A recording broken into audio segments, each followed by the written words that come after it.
अस्सलाम वालेकुम नाज़रीन, आप देख रहे हैं प्रोग्राम तलाश विद सुहेल भट्टी। नाज़रीन, सियासी पारा हाई हो चुका है। सियासी जमातों की लफ्जी गोलाबारी भी जारी है और पाकिस्तान पीपल्स पार्टी ने एक मरतबा फिर एमक्यूएम पर सख्त तनकीद की है और जिसमें उन्होंने एमक्यूएम को एक मुर्दा घोड़ा करार दिया है। इसके साथ बात करेंगे कि इलेक्टेबल्स का बढ़ता हुआ झुकाव नून लीग की जानिब और नून लीग ने सियासी बसात पर पीपल्स पार्टी के साथ एक बड़ी वारदात की है। देखते हैं हम कि नून लीग ने अपना दायराकार वसी करने के लिए पंजाब के बाद दीगर सूबों का भी रुख कर लिया है। इसके साथ बात करेंगे कि साबिक वज़ीर-ए-आज़म इमरान खान ने अमरीकी सफ़ीर डोनाल्ड लू के खिलाफ अमरीकी अदालतों में केस करने का फैसला किया है और एक मरतबा फिर उन्होंने इस बात को दोहराया है कि अमरीकी सफारत खाना इस सारी साजिश में मुलविस था। और इसके साथ बात करेंगे कि नून लीग सिंध और पंजाब के बाद बलूचिस्तान के साथ साथ जनूबी पंजाब से भी अक्सरियत हासिल करने के लिए एक प्लान तैयार कर चुकी है और जनूबी पंजाब के ऊपर जनूबी पंजाब महाज के जो लोग थे उनको अपने साथ मिलाने के लिए दिन रात इस वक्त कोशिशें जारी हैं। इसके साथ हम बात करेंगे, बिलावल भुट्टो कहते हैं किसी को दूसरी या चौथी बार वज़ीर-ए-आज़म बनाने से बेहतर है कि मुझे मौका दें। तो क्या बिलावल भुट्टो को अवाम इस लेवल तक का वोट देंगे, पीपल्स पार्टी को इस हद तक मौका देंगे कि बिलावल भुट्टो बतौर वज़ीर-ए-आज़म कुछ डिलीवर कर सकें? और इसके साथ बात करेंगे कि मुआशी बहाली के साथ साथ हुकूमत के साथ तावन के लिए पुरअज़्म है। SIFC अपना एक बड़ा भरपूर किरदार अदा कर रही है और उसके साथ ज़री इनकलाब के लिए पंजाब हुकूमत और पाक फौज ने एक बड़ा फैसला किया है जिसके तहत जो एक कंपनी कायम की गई थी उसे 100 अरब रुपए बिला सूद रवां माली साल के दौरान फराहम किए जाएंगे। और प्रोग्राम के आखिर में बताएंगे कि वफाकी दारुल हुकूमत के 5 अस्पतालों के लिए 11 अरब रुपए की सप्लीमेंट्री ग्रांट हुकूमत ने क्यों मुस्तरद की है। इन इशूज़ पर बात करने के लिए मुझे ज्वाइन कर रहे हैं सीनियर तज्ज़ियाकार अमीर अब्बास साहब। उसके साथ स्काइप पर ही हमारे साथ होंगे नासिर भट्ट साहब, मुस्लिम लीग नून के रहनुमा हैं, और उसके साथ पाकिस्तान पीपल्स पार्टी के रहनुमा बैरिस्टर आमिर हसन भी हमारे साथ स्काइप पर मौजूद होंगे। तो सबसे पहले मैं नासिर भट्ट साहब आपसे जान लेता हूँ, आपने पंजाब का किला तो फतह करना ही होता है। नासिर भट्ट साहब आपसे बात करूंगा, लेकिन उसके बाद हमने देखे कि आपने बलूचिस्तान का रुख किया है। बलूचिस्तान माजी के अंदर आपकी बड़ी तल्ख यादें भी वाबस्ता हैं नून लीग की, जब वहाँ से आपकी गवर्नमेंट थी, जब वहाँ पे बलूचिस्तान के अंदर हुकूमत की तब्दीली हुई तो उसके बाद नून लीग का इक़्तिदार भी उनके हाथों से फिसलता गया। अब आपने रुख कर लिया बलूचिस्तान का, तो बलूचिस्तान में क्या बाप पार्टी के साथ नून लीग को बहुत ज़्यादा तवक्को है? क्या बलूचिस्तान फैसला किया करेगा कि इक़्तिदार किसके हाथ में आना है? बिस्मिल्लाहिर्रहमानिर्रहीम। भट्टी साहब, बड़ी मेहरबानी आपकी। बलूचिस्तान की आपने बात की, आप देखें मैं पहले भी कहता था कि मियां नवाज शरीफ साहब जब इस मुल्क की खिदमत कर रहे थे, वो तीसरी दफा वज़ीर-ए-आज़म बने थे, तो ये सिलसिला जो टूटा था उसकी इब्तिदा बलूचिस्तान से हुई थी। बलूचिस्तान अवामी पार्टी जो थी वो एक इस बाप पार्टी बनी। आपको पता है वो कैसे बनी, बनाने वाले कौन थे वो भी आपको पता है। तो मियां नवाज शरीफ का एक ही अज़्म था कि जहाँ से ये सिलसिला टूटा है मैं अपनी कौम की खिदमत वहीं से फिर शुरू करूंगा जहाँ पाकिस्तान एक तरक्की के रास्ते की तरफ चल पड़ा था। बीच का जो रास्ता है वो आपको पता है क्या कौन सा था? उसमें इमरान नियाजी को लॉन्च किया गया और फिर इमरान नियाजी ने जो लॉन्च करने वालों के साथ किया वो आपके सामने है। लेकिन भट्ट साहब, उसी बाप पार्टी को आपने एक मरतबा फिर सीने से लगा लिया है, अब वो पवित्र हो गए, कैसे हुए सब कुछ ये? नहीं, वो खत्म होगी बाप पार्टी। वो जिनकी थी वो घर चले गए। वो मैं कहता हूँ था ना, ख्वाजा आसिफ साहब कहते थे कि नवाज शरीफ को आपने बार बार हटाया, वो बार बार आया, अवाम की वोटों से आया, चौथी दफा फिर आएगा। तो इंशाल्लाह फिर अवाम की वोट से मियां नवाज शरीफ चौथी दफा वज़ीर-ए-आज़म बन रहे हैं। और बलूचिस्तान से ही ये इब्तिदा हुई थी। वो लोग जो एक रजीम थी जिसमें फैज भी था, मैं फिर नाम लेता हूँ फैज का, फैज और बाजवा और इमरान नियाजी असल मुजरिम तो वो थे, लोग थे जो आपके सामने आ चुके हैं, जिनके चेहरे अब कौम ने पहचान लिया है।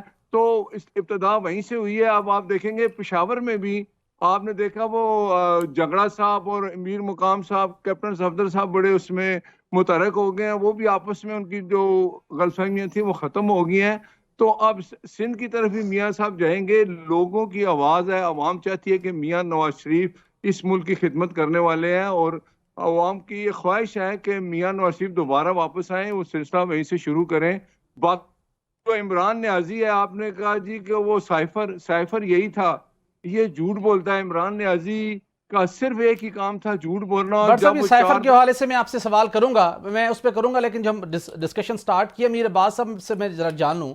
अमीर अब्बास साहब, पाकिस्तान पीपल्स पार्टी मुस्लिम लीग नून के साथ उनकी कहने के ऊपर ही PDM में उनकी इत्तेहादी बनी थी। उस वक्त बातें ये हो रही थी कि मुस्तकबिल के अंदर नून और पीपल्स पार्टी में एक अंडरस्टैंडिंग है, मिलजुल कर चलेंगे, पंजाब के अंदर नून कुछ स्पेस देगी पीपल्स पार्टी को। लेकिन अब मामला कुछ उलट लग रहा है। नून लीग ने पंजाब को सिक्योर करने के साथ साथ पीटीआई ने स्पेस छोड़ी, उसको भी वो ग्रैब कर रहे हैं। बाकी स्पेस नून लीग की, जिसे बी पार्टी कहा जाता है, आईपीपी कैप्चर कर रही है। सिंध के अंदर पीपल्स पार्टी के खिलाफ इत्तेहाद बन रहा है, बलूचिस्तान का भी रुख कर लिया है। तो ये नून लीग तो मुसलसल अपने आप को एक्सपैंड कर रही है। पीपल्स पार्टी को जो ड्यू शेयर मिलना था, जो अंडरस्टैंडिंग थी उस वक्त जब उन्होंने साथ दिया था तरीके इंसाफ की गवर्नमेंट के खिलाफ तरीके अदब-इत्तेमाद में, वो अंडरस्टैंडिंग अब दिखाई नहीं दे रही। तो ये पीपल्स पार्टी महदूद होकर रह जाएगी कराची और सिंध की हद तक।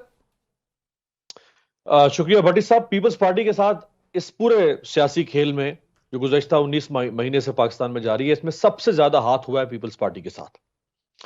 पीपल्स पार्टी उम्मीदवार थी अगली हुकूमत की। आप जानते हैं, आप भी इस्लामाबाद में बैठे हैं, मैं भी इस्लामाबाद में हूं। आज से 4 महीने पहले तक इस्लामाबाद में, यहां दारुल हुकूमत में, पीपल्स पार्टी के वजीर आजम बनने की बातें चल रही थी और बड़े बड़े जुगादरी साफी और खबर रखने वाले लोग भी कहते थे कि नहीं, पीपल्स पार्टी अगली दफा आएगी। लेकिन पीपल्स पार्टी के साथ असल में हाथ हो गया। देखिए, पीपल्स पार्टी को इस्तेमाल किया गया पीडीएम में इमरान खान के खिलाफ, उसको उसकी हुकूमत खत्म करने के लिए, उसकी पार्टी को डिसमेंटल करने के लिए। पीपल्स पार्टी उसमें आगे आगे थी कि चलें, हमें भी कुछ मिल जाएगा एक तवील अरसे के बाद, चूंकि 2013 के बाद से तो पीपल्स पार्टी को कुछ नहीं मिल सका 10 साल से मरकज में। तो पीपल्स पार्टी ने अपनी अपनी खिदमात पेश कर दी। और जब आज पीपल्स पार्टी जिस मुकाम पर खड़ी है, तो ना उनके हाथों में पंजाब आ रहा है, ना उनके हाथों में मरकज आ रहा है, ना उनके हाथों में बलूचिस्तान आ रहा है। तो ये साबित, जिसे कहते हैं ना मॉरल ऑफ द स्टोरी, ये तमाम सियासी जमातों के लिए है। ये अब सिर्फ पीपल्स पार्टी नहीं, ये एक विदाउट एनी एक्सेप्शन तमाम जमातों के लिए। तो पीपल्स पार्टी सिंध में भी थोड़ा थ्रेट या हीट फील कर रही है। कर रही है, बिल्कुल आप सही फरमा रहे हैं कि वहां पर भी कर रही है। और अगर इन तक हीट पहुंचाने वालों ने अगर वाकई तय कर लिया ना कि हमने हीट पहुंचानी है इनको सिंध में, तो फिर सिंध में इनको ठीक ठाक तपिश आएगी। मतलब ये सिंध में हुकूमत बनाने से भी के खतरे से भी दो चार हो सकते हैं, ये भी जहन में रखिएगा। अच्छा, तो ये तमाम इस बात के भी इम्कानात हैं। जी जी जी जी, बिल्कुल इसके भी इम्कानात हैं। देखें, तमाम जमातों के लिए सबक इसमें मौजूद है कि इस मुल्क में इंडिजिनस पॉलिटिक्स करें। पीटीआई हो, पीपल्स पार्टी हो, नून लीग हो, यही 3 बड़ी जमात इंडिजिनस पॉलिटिक्स करें, people oriented, public oriented politics करें, पावर सेंट्रिक पॉलिटिक्स ना करें। अगर आपको इक्तदार जेन्युइन स्ट्रगल से मिलता है तो 100 बिस्मिल्लाह आए, 5 साल के लिए छोड़ के 50 साल के लिए आए, ठीक। लेकिन ये सियासी शतरंज बिछा के, ये जोड़ तोड़, ये टांगे खींचना, ये लेग पुलिंग, ये उधर से गैर सियासी लोगों से हाथ मिलाना, इधर से मिलाना, कभी इसकी टांगे खींचना, कभी गैर, कभी जफ्फी डाल लेना, ये काम नहीं चल पा रहा। और ये जिसने किया है उसने कभी ना कभी तो मुंह की खाई है। वो नून लीग ने भी मुंह की खाई, वो पीटीआई ने भी मुंह की खाई, वो पीपल्स पार्टी ने भी मुंह की खाई। लेकिन अलमिया ये है भट्टी साहब कि इनमें से कोई भी ये सबक सीखने को तैयार नहीं है कि हमने कहते को पीपल्स पार्टी तो खास तौर पे कहती है, बिल्कुल ठीक। इक्तदार का अमीर अब्बास साहब जान लेते हैं आमिर हसन साहब से कि हम सबक सीखने को क्यों तैयार नहीं। आमिर हसन साहब, अभी बिलावल भुट्टो साहब खिताब किया है उन्होंने, वो भी कहते हैं कि पीपल्स पार्टी की टांग खींचकर अगर आप इस तरह उसको एक साइड पे करते हैं तो ये बड़ी ज्यादती होगी। लेकिन हम देखते हैं कि बलोचिस्तान, जो माजी के अंदर जहां पर आसिफ अली जरदारी साहब की बड़ी ग्रिप थी, वो ग्रिप आपके हाथ से निकल चुकी, वहां पर नून लीग पहुंच चुकी, सिंध में आपके खिलाफ एक मजबूत सियासी इत्तेहाद बनाया जा रहा है। तो क्यों पीपल्स पार्टी स्क्यूज हो रही है? और कोई ऐसी नया बयानिया और नई आवाम को अट्रैक्ट करने के लिए कोई आपके पास इसका एक मंशूर क्यों नहीं सामने आ रहा है, जिससे आप तमाम तर इन सियासी इत्तेहाद के बावजूद आप आगे बढ़ सकें? काफी अंडर प्रेशर फील हो रही है पीपल्स पार्टी। देखिए, पीपल्स पार्टी के पास उसका नजरिया है और मंशूर उसी के तहत बनता है। हम अब कोई आज की बनाई गई पार्टी तो नहीं है। हम तकरीबन अब 55 साल से मौजूद हैं और एक हमारी लेगेसी भी है। हमने अवाम को क्या डिलीवर किया है, आइन से, एडमी प्रोग्राम से, अवाम के हकूक से, नौकरियों से, कहाँ कहाँ तक जाएं, एक लंबी लिस्ट है। तो हम अपनी परफॉर्मेंस पे और मंशूर वक्त के मुताबिक बनते हैं, जो अवाम की ज़रूरियात होती है और अवाम की नब्ज़ पे पीपल्स पार्टी का हाथ है। देखिए, जब आप तज्जिया करें, अमीर अब्बास साहब मेरे भाई हैं, लेकिन जब तज्जिया और सबको कोशिश ये होती है, गैर जानिबदारी शायद इसी को समझा जाता है कि सबको रुघेद दो और एक ही पलड़े में सबको रखो। मेरे ख्याल से ये देखते हुए कि जब आप कहें कि सारी जमातें जो हैं वो किसी के जरिए इक़्तिदार में आती हैं, कोई एक वक्त बता दें जब पीपल्स पार्टी किसी के कांधों पे चढ़ के इक़्तिदार में आई है। 88 लें, कब हम इक़्तिदार में कांधों पे चढ़ के आए, 93 लें, कब इक़्तिदार कांधों पे चढ़ के आए, 2008 कब हम इक़्तिदार में कांधों पे चढ़ के आए हैं। कभी भी हमारे खिलाफ तो इत्तेहाद बने हैं। 1988 में इस्लामी जमहूरी इत्तेहाद बना, 90 में भी, 93 में भी ये रहा। लेकिन उसके सर बाद एनआरओ तो हुआ था ना, एक रास्ता तो, एक अंडरस्टैंडिंग तो डेवलप हुई थी वापसी की। मेरी बात सुनना भट्टी साहब, हाँ जी, वो जो हमने अंडरस्टैंडिंग डेवलप हुई थी वापसी पे, उसमें हमने कत्ल होना था और मुशर्रफ ने हमें सिक्योरिटी ना दे के हमें कत्ल करवाना था। ये डील हम साइन करके आए थे। आप जैसे पढ़े लिखे लोगों के सामने ये सवाल है, जरा इस पे गौर कर लीजिएगा। और फिर हम पे डील का इल्जाम दे दिया जाए, हम उसे कबूल कर लेंगे। अगर ये डील थी कि आते ही 18 अक्टूबर को 300 लाशें मिलेंगे और लेकिन फिर सर मिसाक जमहूरियत का हिस्सा था, छुपकर मुलाकातें नहीं करेंगे, बातचीत नहीं होगी, दुबई में मुलाकातें होती रही, पूरा एक एग्रीमेंट बना, फ्रेमवर्क बना, तो बाद में एक ऐसा सान्य हुआ जिससे पूरी कौम उसके ऊपर, यकीनी तौर के ऊपर पूरी कौम के लिए एक बड़ा कंसर्न था उसके ऊपर, लेकिन उससे पहले तो बहुत कुछ मामला तय हुए। जितना आप मौका दोनों दोस्तों को दिया और उसमें आपने मैं हाजिर हूं बिल्कुल सर, आपके लिए हाजिर हूं सर, आप बात जारी रखिए। कि पीपल्स पार्टी को सच भी बयान करने का पता नहीं, सबके अपने अपने जहन है, लेकिन उन्हें पीपल्स पार्टी का सच भी हजम नहीं होता। हमारा खून, हमारी शहादतें हजम ही नहीं होती किसी को, क्योंकि हमें भी उन्हीं के मुताबिक जो भाग जाते हैं, जो मफरूर हो जाते हैं, जो माफिया मांग लेते हैं, उन्हें और हमें बराबर जो करना है। आप लोगों ने, आपका रिजल्ट ये होना चाहिए कि सारे ये एक तरह के हैं। तो अब आप हम क्या करें? ये तो आपकी मर्जी है, आप करते रहें। लेकिन बात ये है कि वो जो डील हुई थी वो ये थी कि मैंने वापस आना है। वो ये डील हुई थी कि तुम गलत बनाए हैं। वो ये डील हुई थी कि तुम पाबंदी हम पे नहीं लगा सकते, हमें सियासत करने का हक है। और हम वापस आए। क्या उस डील के अंदर ये था कि किंग्स पार्टी पीपल्स पार्टी को बनाया था जनरल मुशर्रफ ने, या पीएमएल क्यू को बनाया था? जनरल मुशर्रफ हमारी इंताबी में चला रहा था या क्यू लीग की चला रहा था? जनरल मुशर्रफ को पूरी सपोर्ट क्यू लीग दे रही थी या हम दे रहे थे? यार आप लोग पता नहीं किस तरह की बातें कर देते हैं और ऐसे करते हैं बेलगाम कि हम कितनी देर समझाएं। अब आपको खुद ये तारीख को दुरुस्त, जब तारीख खड़ी है, अब आप तारीख को भी चैलेंज करने से बाज नहीं आते, तो मैं क्या कहूँ आप लोगों को। दूसरी बात ये है कि हमें तो कभी जी इत्तेहाद मुयस्सर नहीं आया, हमें तो हमेशा गला काटा गया है और हम हमेशा मुखालिफ सम से चलने वाली हवाओं का मुकाबला करके आए हैं। अब ये जो कहा जा रहा है कि हीट हमें हमेशा से दी जा रही है यार। 2013 में भी हमारे खिलाफ इत्तेहाद था सिंध के अंदर, जीडीए भी थी उसमें, नून लीग भी थी। 2018 में इत्तेहाद बना, एमक्यूएम, जीडीए, नून लीग, मौलाना और पीटीआई, ये सारे इकट्ठे थे कैंडिडेट्स देने में और हम मुखालिफ खड़े थे। जीत के एक दफा फिर शौक पूरा कर ले।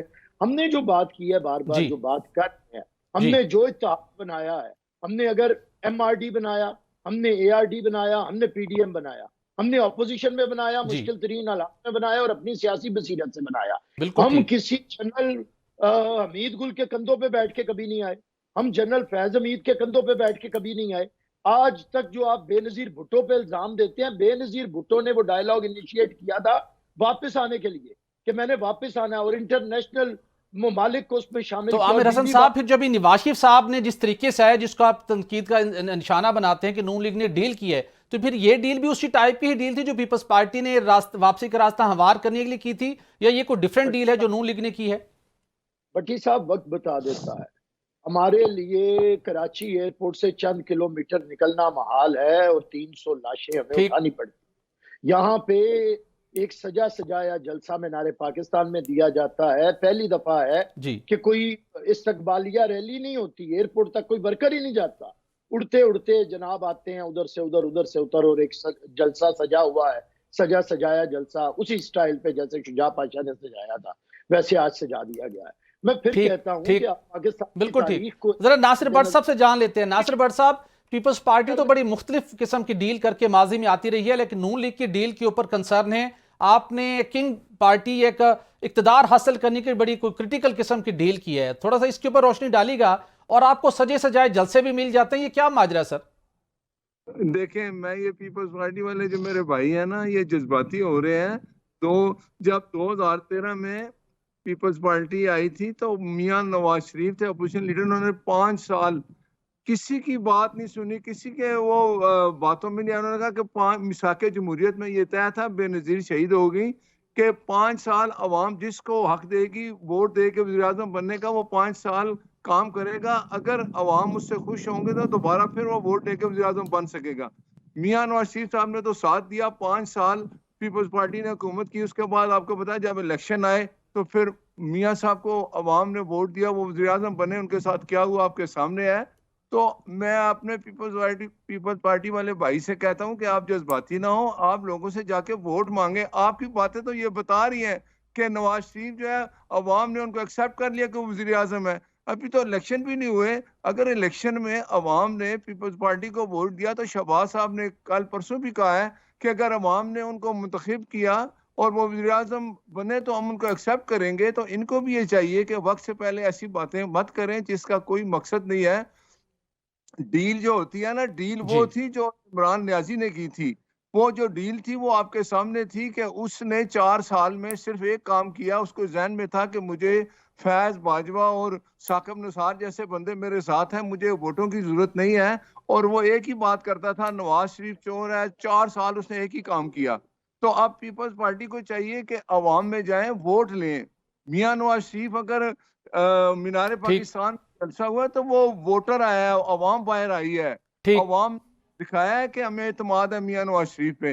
तो आप मैं ये आपसे फिर रिक्वेस्ट करता हूँ, भाई हैं मेरे ये पीपल्स पार्टी ठीक। वाले, उनको चाहिए कि वोट ब- लेने के लिए गली गली महल्ले महल्ले जाएं। वोट ने बिल्कुल ठीक है अगर बेग साहब। भट्ट साहब, आपका आपका मशवरा आ गया सामने। यहाँ पे एक ब्रेक लेंगे और ब्रेक के बाद कुछ बात करेंगे। स्टे विद वेलकम बैक नाज़रीन।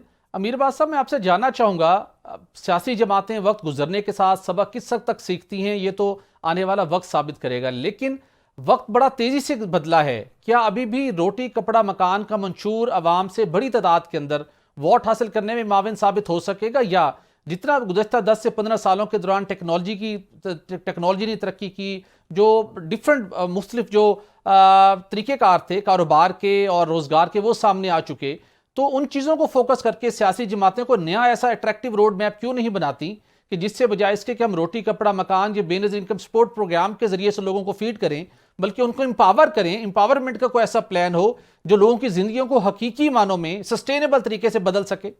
बड़ी साहब, मुझे थोड़ा सा वक्त आपने देना है, क्योंकि बैरिस्टर साहब ने फरमाया कि मैंने सारी जमातों को एक ही पलड़े में रख दिया और कहां पीपल्स पार्टी किसी मदद से इक्तदार में आई। बाकी पिछला तो छोड़ दें, मैं खैर पीछे भी चला जाता हूं, लेकिन अगर हमें माजी करीब यानी आज का दिन भी याद नहीं है तो फिर माजी भाई तो हमें बिल्कुल याद नहीं होगा। लेकिन हमारा तो काम है कि हम आज भी याद करवाएंगे और हम कल भी याद करवाएंगे। ये जिस तरह इमरान खान के खिलाफ वोट ऑफ नो कॉन्फिडेंस आई और यहां इस्लामाबाद में जिस तरह मेल मुलाकातें हुई और सिंध हाउस में लोगों को पीटीआई के लोगों को वहां पे लेवर करके ठहराया गया और उन्हें कोई ना कोई मुस्तकबिल के वादे वईद करके उनको डिटैच करवाया गया उनकी पार्टी के साथ। इसको अगर हम जमहूरी उसूल कहते हैं पीपल्स पार्टी का या पाकिस्तान की जमहूरियत का या किसी भी मजहब जमहूरियत का, तो वो बैरिस्टर साहब को मुबारक हो, वो हम तो इसको कभी एंडोर्स नहीं कर सकते। फिर मोहसिन नकवी जो कि एक सहाफी थे, वो किस तरह आसिफ अली जरदारी साहब के साथ नथी होकर यहां एक लॉज से दूसरे लॉज में जाकर पार्लियामेंट लॉज में, और वो किस तरह पूरी ये जो वोट ऑफ नो कॉन्फिडेंस की सियासी बिसात बिछाई गई इसमें किरदार अदा करते रहे। क्या किसी सियासतदान को फिर यूं सहाफियों को भी इस्तेमाल करना चाहिए कि वो वोट ऑफ नो कॉन्फिडेंस या जोड़ तोड़ के अंदर अपना मेरी इन गुनहगार आंखों ने ये मनाजिर देखे, लेकिन इस अमल को मफाहमत की जादूगरी कहा जाता है अमीर अब्बास साहब। बस यही तो मसला है ना कि खुद बदलते नहीं कुरान को बदल देते हैं। हुए किस तरजा तौफीक हरम बेतौफीक, यानी लोग हमारे यहाँ ये सियासतदानों का मसला बन गया हुआ है कि वो चीजों को डिफाइन कर देते हैं अपने हिसाब से, उससे पीछे चले जाएंगे। जिस बलूचिस्तान अवामी पार्टी से आपने जहां से बात छेड़ी, जो आपने भट्ट साहब को सुनवाया, ये बलूचिस्तान अवामी पार्टी को बनाने में किसने तफखुर के साथ बताया था कि ये मैंने बनाई? ये उसी बलूचिस्तान अवामी पार्टी के सादिक सजरानी के खिलाफ जब वोट ऑफ नो कॉन्फिडेंस आई तो किसने उस वोट ऑफ नो कॉन्फिडेंस को नाम काम करवाया? इसी पीपल्स पार्टी ने। उससे पीछे चले जाएं, बेनजीर भुट्टो साहिबा ने पाकिस्तान वापस आने से पहले 6 माह के लिए वॉशिंगटन में एक लॉबिंग फर्म की खिदमत हासिल की। उस लॉबिंग फर्म का जो मुआवजा था वो तकरीबन महाना $28,500 तक पाया था, $2.5 लाख टोटल। क्यों? ताकि बुश इंतजामिया से पाकिस्तान में इलेक्शन के लिए दबाव डलवाया जा सके। नहीं, वो तो आमिर हसन साहब ने क्लियर किया, उसके ऑब्जेक्टिव डिफरेंट थे। वो कहते हैं उसके ऑब्जेक्टिव किंग पार्टी नहीं बनना था, नहीं, जो कानूनी रुकावटें थी और हर्डल्स थी अनड्यू उनको दूर करना था।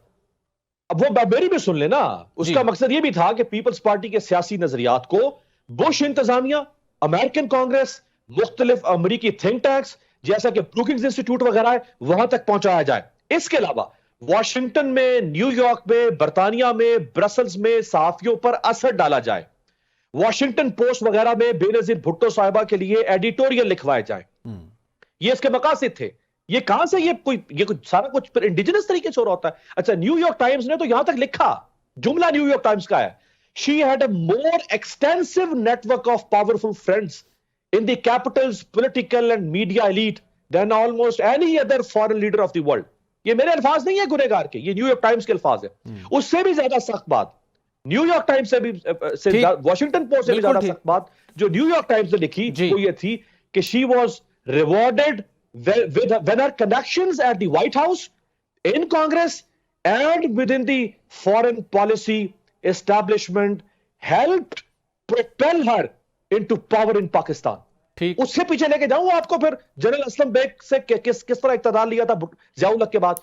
सो ये सारी जमातों ने कहीं कम कहीं ज्यादा ठीक, अपने अपने हरबे इस्तेमाल किए हैं। बिल्कुल ठीक। पीपल्स पार्टी का नैरेटिव, डेमोक्रेसी, कॉन्स्टिट्यूशन सब अपनी जगह पर। बिल्कुल ठीक है। अमीर साहब आपका पॉइंट बड़ा क्लैरिटी से आ गया। आमिर हसन साहब, ये डिबेट यही है कि सब जमातों ने अपने अपने अंदाज के मुताबिक कहीं ना कहीं चीजों को कंप्रोमाइज किया, और अब वक्त ये है कि माजी से लर्न करके आगे बढ़ें, जो अभी तक वो लर्निंग रिफ्लेक्ट नहीं हो पा रही। मैं आपको एक बात बताऊं कि मोहतरमा का क्या कहता था, उन्हें कौन सी लॉबिंग फर्म की जरूरत थी।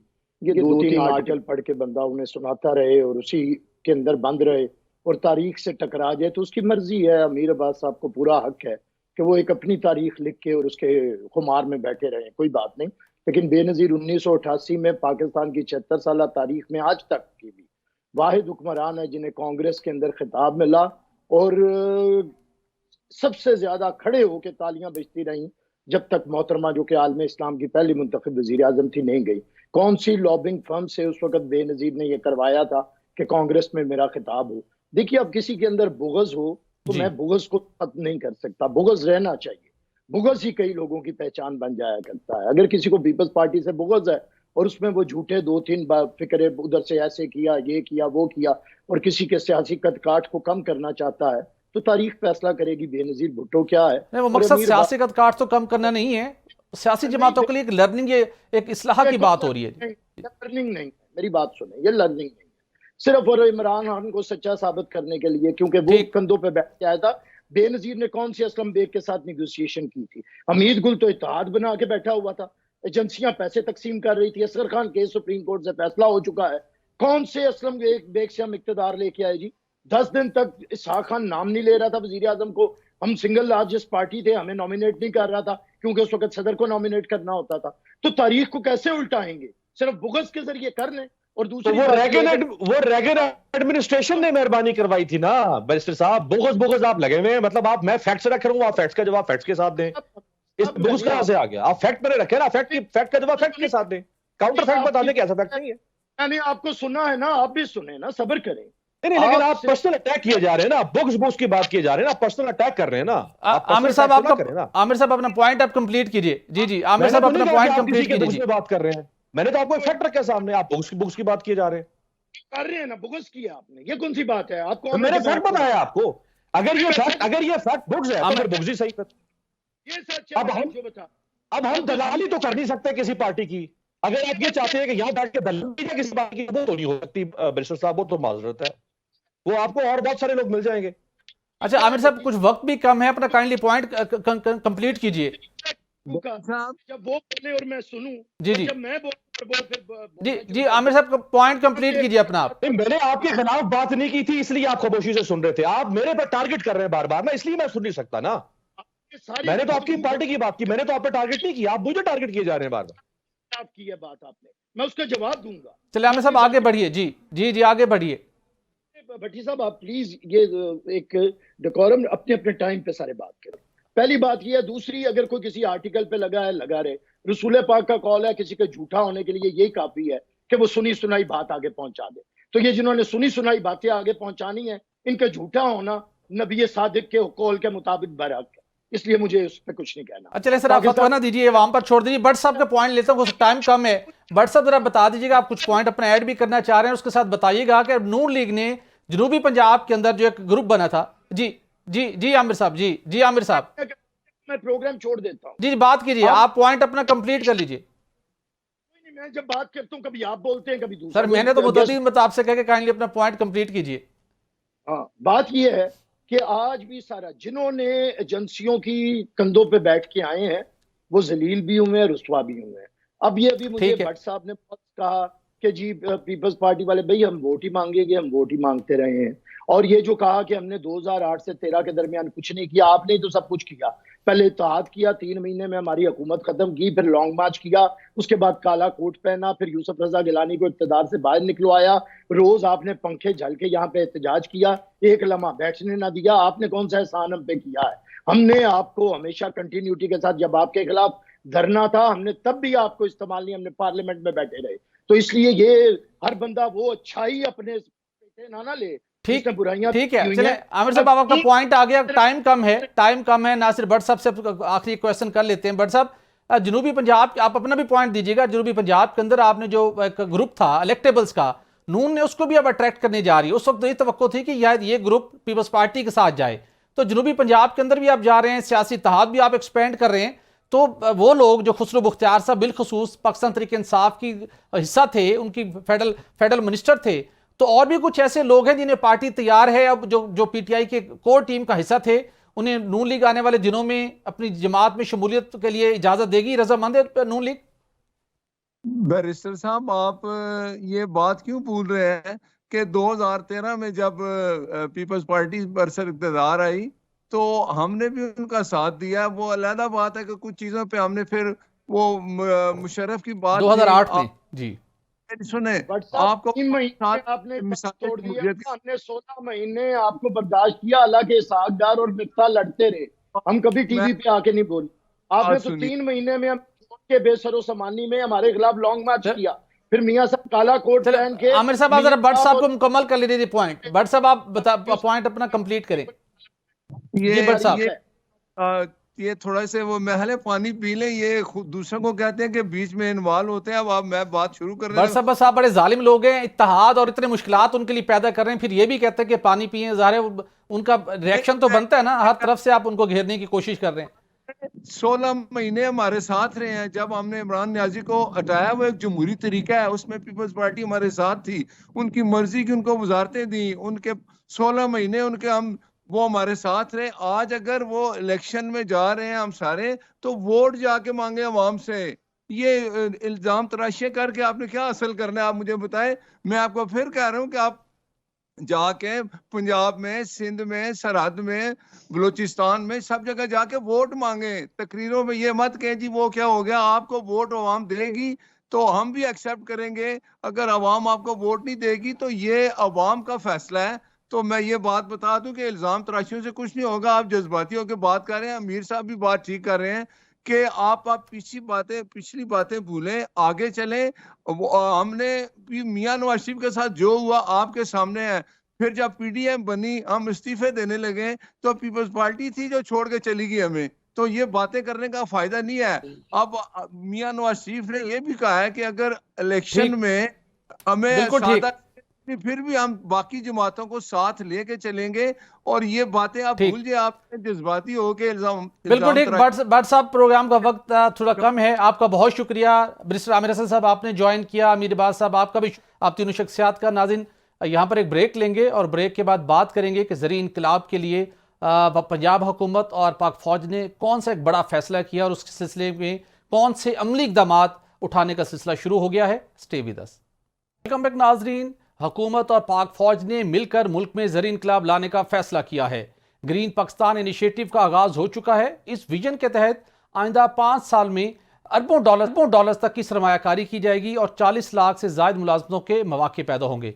इस हवाले से पहली मरतबा ये मालूमात सामने आई हैं कि गवर्नमेंट ऑफ पंजाब और green corporate initiative private limited company ने एक मुआहिदा किया है, जिसके तहत हुकूमत Punjab green corporate initiative company को, जो पंजाब में ज़री पैदावार को बढ़ाने के लिए काम करेगी, इस कंपनी को पंजाब हुकूमत रवा माली साल के दौरान 100 अरब रुपए का बिला सूद कर्ज फराहम करेगी। डिफेंस डिवीजन ने वफाकी हुकूमत से दरखास्त की कि वो green corporate private limited company को 20 अरब रुपए की रकम जारी करे। ये रकम पंजाब हुकूमत के अकाउंट से वफाकी हुकूमत को मुंतकिल की गई। फिर वफाकी हुकूमत ने 20 अरब रुपए green corporate initiative private limited को जारी करने की बाज़ाब्ता मंजूरी दे दी है। वफाकी हुकूमत ने ताकीद की है कि आइंदा ये मामला पंजाब हुकूमत खुद देखे। इस मामले में एक और अहम पेशरफ्त हुई है जिसके मुताबिक हुकूमत के पास 91 मिलियन हेक्टेयर ज़मीन खाली थी, जिसके लिए पाकिस्तान में गैर मुल्की सरमायाकारों के लिए 14 लाख एकड़ ज़मीन पर मुआहिदा किया गया। बिलाशुबा ज़राअत एक ऐसा सेक्टर है जो पाकिस्तान को खुशहाली और तरक्की की मंजिल तक पहुंचा सकता है। पाकिस्तान एक ज़री मुल्क है और GDP में ज़राअत का हिस्सा 23% है, जबकि 37.4% मजदूरों और किसानों को नौकरियां भी ज़री शोबा फराहम करता है। ये एक हकीकत है कि पाकिस्तान एक ज़री मुल्क है, लेकिन इसके बावजूद हमें अपनी ग़िज़ाई ज़रूरियात पूरी करने के लिए गंदम भी दरामद करना पड़ती है। पाकिस्तान ने 2023 में 27.5 मिलियन टन रिकॉर्ड गंदम की पैदावार की, लेकिन अप्रैल 2024 में अगली फसल तक पाकिस्तान की अपनी तलब को पूरा करने के लिए इसे गंदम दरामद करने की जरूरत पड़ेगी। गंदम बाहर से मंगवाने के लिए खतीर ज़र मुबादला खर्च होता है, जिससे रुपए की कदर पर दबाव बढ़ता है। जुलाई 2022 से अप्रैल 2023 के दौरान 2000 अरब रुपए की ग़िज़ाई अशिया इंपोर्ट की गई। ग़िज़ाई अशिया की दरामदात में 37% से ज़ायद इजाफा रिकॉर्ड किया गया।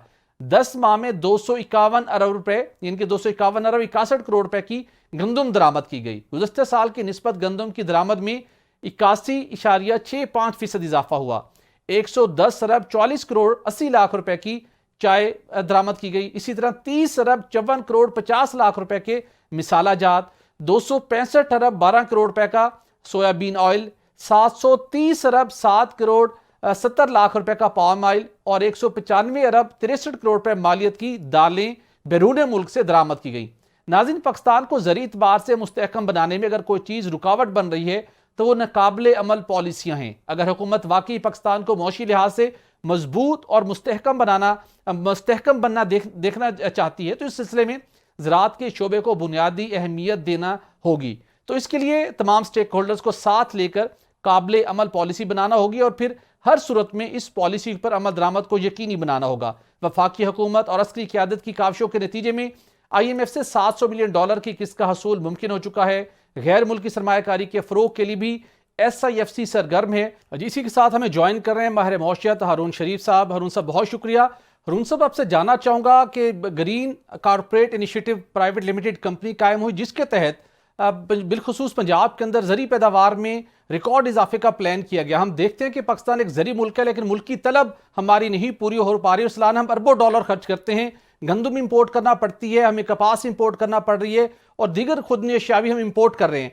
तो क्या आप समझते हैं कि सर ये जो इनिशिएटिव है green corporate initiative private limited company का, ये किस हद तक माविन साबित हो सकेगा हमारी ज़री पैदावार को बढ़ाने के लिए और मुल्क को ज़री पैदावार के हवाले से और अपनी ज़रूरियात को पूरा करने के लिए किस हद तक हम खुद फील हो सकेंगे आने वाले दिनों में? जी देखिए, ये जो आपका सवाल है ये एक एग्रीकल्चर प्रोडक्शन से भी लिंक्ड है और एक फूड सिक्योरिटी से भी लिंक्ड है कि हर मुल्क को इतनी प्रोडक्शन करनी चाहिए कि पहले तो अपने लोगों की जरूरियात पूरी कर सके, इसके बाद वैल्यू ऐड करके प्रोडक्ट्स बना के उनको एक्सपोर्ट भी कर सके। और इस वक्त पूरे रीजन के अंदर भी एग्रीकल्चर प्रोडक्ट्स की फूड सिक्योरिटी के एंगल से ममालिक के अंदर खासी डिमांड है। अब ये जो पाकिस्तान का इनिशिएटिव है, मुझे इस कंपनी की माइक्रो डिटेल्स का तो इल्म नहीं है, लेकिन जहां तक मुझे समझ है कि लैंड को एक्वायर करके उसको कल्टीवेशन के लिए ठीक करके जो डिमांड में आइटम्स हैं उनकी एग्रीकल्चर प्रोडक्शन शुरू करने की कोशिश की जा रही है स्टेट की तरफ से। जी, मेरा यहाँ पे दो इस पे ओपिनियन है। एक तो ये है कि हमारी तरजीह अगर एग्रीकल्चर सेक्टर है तो हमें इसकी बड़ी क्लियरली पॉलिसी इंटरवेंशंस बनानी चाहिए। उससे मेरा मतलब ये है कि PSDP के अंदर हमें एलोकेट करना चाहिए रिसर्च के लिए, स्किल्स डेवलपमेंट के लिए, लैंड की उसकी प्रोडक्शन के लिए, और प्राइवेट सेक्टर को इसके अंदर आना बहुत जरूरी है। ये खाली गवर्नमेंट जो है वो एक लिमिट तक काम करती है, लेकिन ये जो इन्वेस्टर्स हैं हमारे मुल्क के, अभी कुछ इंटरेस्ट सुना है गल्फ के कंट्रियों से तो आ रहा है, लेकिन हमें अपने मुल्क के प्राइवेट सेक्टर को इंसेंटिव्स देने चाहिए। और जहां तक देखिए फाइनेंसिंग का ताल्लुक है तो हमारा एग्रीकल्चर डेवलपमेंट बैंक जो है वो बिल्कुल हारून साहब, इस हवाले से एक डेवलपमेंट है, मैं आपके साथ शेयर करता चलूं। जहां तक आपने फाइनेंसिंग की बात की, पंजाब गवर्नमेंट के लिए रवा माली साल में उसके लिए 100 अरब रुपए इस कंपनी के लिए मुख्तस किए गए, जो कि वजारत दिफा के मातहत कंपनी है। और इस वक्त रिसेंटली फेडरल गवर्नमेंट के जरिए से 20 अरब रुपए पंजाब गवर्नमेंट के फंड से फेडरल गवर्नमेंट को ट्रांसफर हुए और वो रकम अब इस कंपनी को ट्रांसफर होगी, तो रवा माली साल में 100 अरब रुपए खर्च किए जाएंगे। तो आप समझते हैं कि एक जानिब ये कोशिश हो रही है, दूसरी जानिब गैर मुल्की सरमायाकार भी शोबे में आ रहे हैं, तो हम किस शॉर्टेस्ट टाइम के अंदर अपने जो मतलूबा टारगेट है उसके करीब पहुंचना शुरू हो जाएंगे, या इसको अभी कुछ साल लगेंगे? जिसको वक्त लगेगा। किसी भी नए सेक्टर को डेवलप होते 3 से 5 साल कम से कम लगते हैं। लेकिन मैं फिर से अर्ज कर रहा हूं कि जो हम टैक्स पेयर के पैसे से गवर्नमेंट ये काम शुरू कर रही है वो सिर्फ एक आगाज है, और हमें इसको प्राइवेट सेक्टर को इसमें लाना चाहिए, क्योंकि टैक्स पेयर का पैसा इंफ्रास्ट्रक्चर या पॉलिसी के लिए यूज होना चाहिए, कमर्शियल ट्रांजैक्शंस के लिए नहीं यूज होना चाहिए। देखिए ना, एक तरफ तो हम स्टेट ओन एंटरप्राइजेस को प्राइवेटाइज करने की बात कर रहे हैं, but at the same time अगर हम स्टेट की मजीद कंपनियां बनाते हैं प्राइवेट सेक्टर के तावन के बगैर, तो वो एक कॉन्फ्लिक्ट आ जाता है।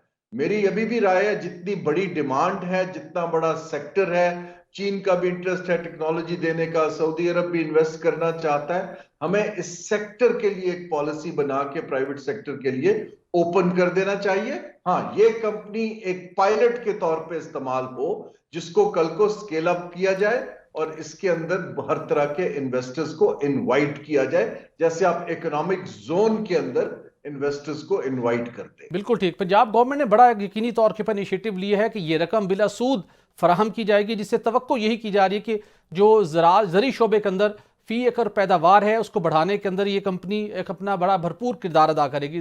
हारून साहब, इसके साथ जानना चाहूँगा, IMF का मुआहिदा हुआ, उसकी दूसरी किस्त के लिए अब तकरीबन मामला तय पा चुके हैं, और ये एक बहुत कंसर्न था कि IMF के प्रोग्राम से ही पाकिस्तान की मौशियत के अंदर करेक्शन हो सकती है। इस करेक्शन का फेज तो जारी है, लेकिन इसके साथ साथ महंगाई का ना थमने वाला सिलसिला भी जारी है। अब जो IMF की कंडीशंस हैं उसके बायस 1 जनवरी से मजीद बिजली और गैस के निर्खों में इजाफा किया जाएगा, तो ये अवाम के लिए तो मुश्किलात में इजाफा होता जाएगा इन शराइत के ऊपर अमलदारी के नतीजे में।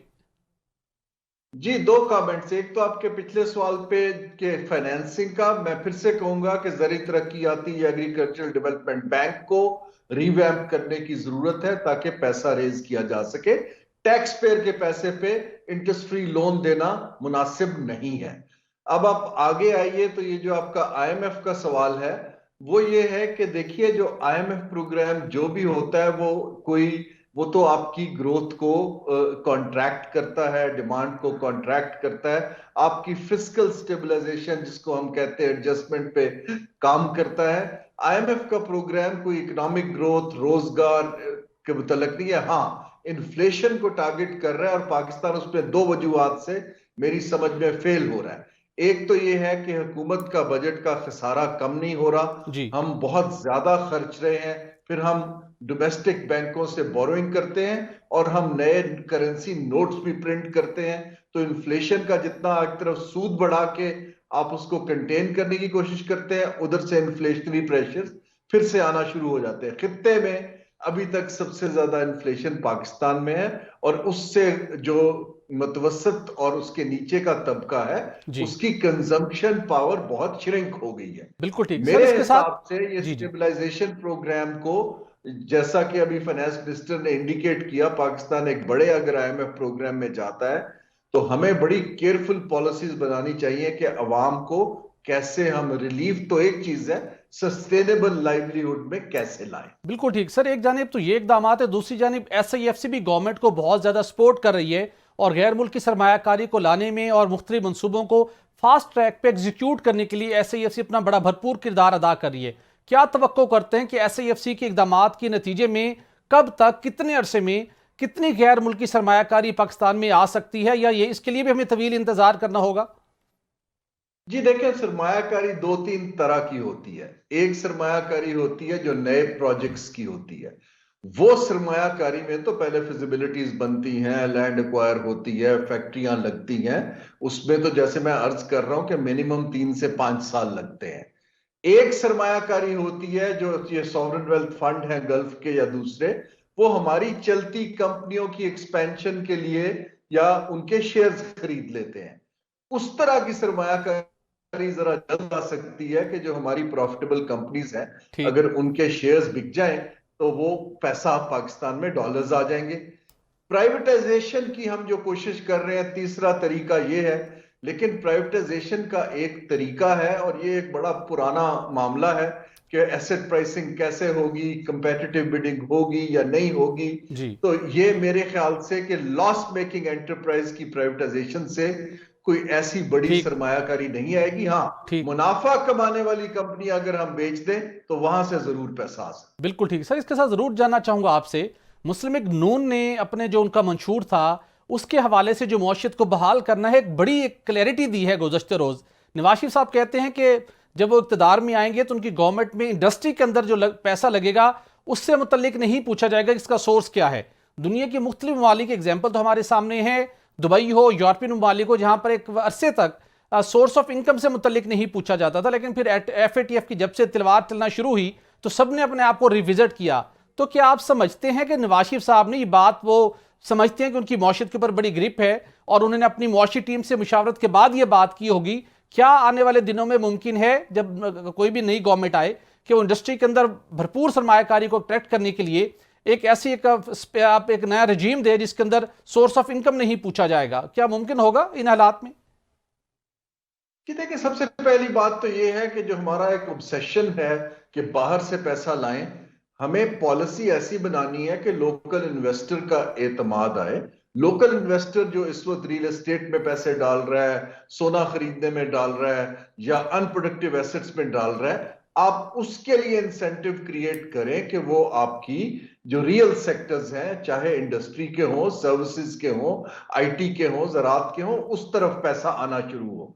जब लोकल इन्वेस्टर पैसा देता है, मैं फिर से अर्ज कर रहा हूं, हमारा फाइनेंशियल सेक्टर के अंदर एक भी डेवलपमेंट बैंक ऐसा नहीं है जो लॉन्ग टर्म प्रोजेक्ट फाइनेंसिंग कर रहा हो। कमर्शियल बैंक्स हैं, शॉर्ट टर्म कर्जा देते हैं। हमें इस वक्त एक प्राइवेट सेक्टर में बड़ा बैंक चाहिए जो इंफ्रास्ट्रक्चर को, इंडस्ट्री को, ज़राअत को सपोर्ट कर सके, ताकि अगर मैं 20 रुपए लगाता हूं तो 60 रुपया बैंक से आए। इसके बाद टेक्नोलॉजी और फॉरेन इन्वेस्टर्स हमें मजीद संजीदगी से लेंगे।